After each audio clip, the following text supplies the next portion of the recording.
Welcome back to the Red Dice Diaries, and it's another GM tips video here. Okay, so we've talked a fair bit previously about immersion. There's been a lot of interesting videos about that from the RPG YouTube community. I urge you to check them out if you can. And we've talked about different methods that can be used to hook a player and really draw them into the game, really getting your gamers involved in what's going on in your sessions. Now, part of this is trying to find a way to get your players and yourself into that whole in-character mindset with minimal distractions.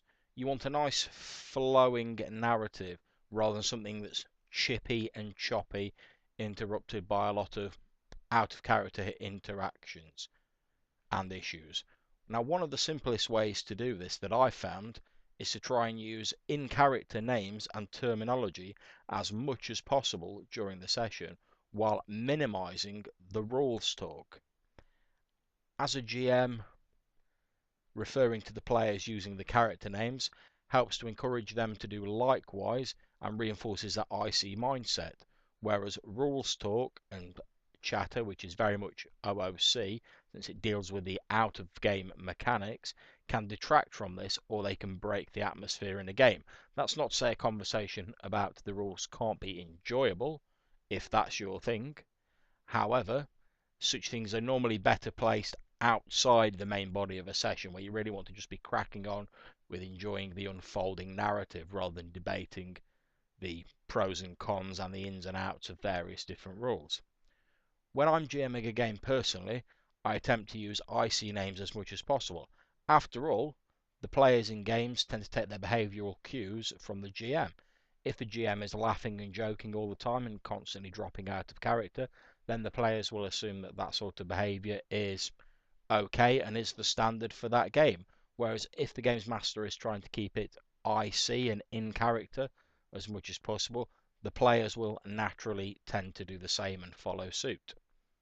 Obviously, no one's perfect in this world, and everyone will make the odd slip up or use an OOC name or drop out of character on the odd occasion.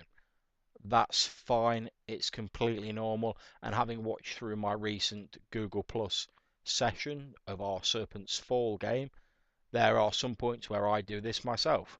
However, I always think with role playing that it's not a crime to do something wrong as long as you attempt to learn from it, and that just because you're unlikely to ever get a game 100% perfect, it doesn't mean you should ever stop striving towards that goal of trying to make your game the best game you possibly can and using the best tools you have at your disposal. If, like me, you've got a bit of a lousy memory when it comes to names, and I have, then one of the most useful tools you can have is simply just writing the names down on an index card or a scrap of paper, which is what I tend to do. If I'm running the game online, then I tend to have one of those little electronic sticky notes that you can have on Windows, or even just a little notepad window with the player names and the character names written in them, and I can refer to this during a game very quickly. Now, this is a tip that doesn't just apply to GMs. If you're a player, either learn or, like I said earlier, write down the other characters' names so that you can reference them quite easily. And when I'm playing a game, the first thing I do is I jot down the other players' names on the side of the character sheet or in the border somewhere or in my notes, since it's very easy when you're speeding along through a dramatic session to momentarily forget the name of a character.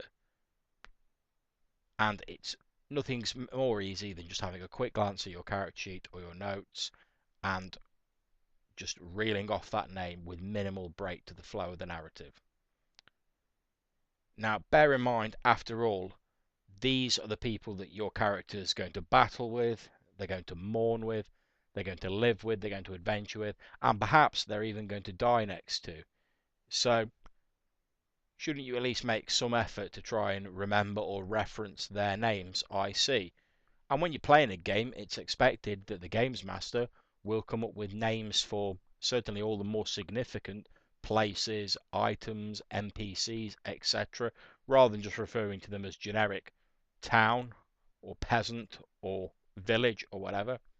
Why should the names of the player characters, who are, after all, the stars of the show as it were, be any less important? So in conclusion, referring to the characters by their names rather than the names of the player controlling them, it's just a very small step, but if done consistently, it can also add a lot to the atmosphere of your game. Really help to hook people into that IC mindset and keep the narrative flowing more smoothly with less breaks, and I heartily recommend it. If you have any suggestions regarding this video or what I've said in it, please leave them below in the comments box. I believe you can also now comment on Google Plus and I'll see it on the YouTube page. If you've enjoyed this video, please click on like and subscribe to my channel. And until I see you in the next video, I look forward to reading what you've written. Thank you very much for watching.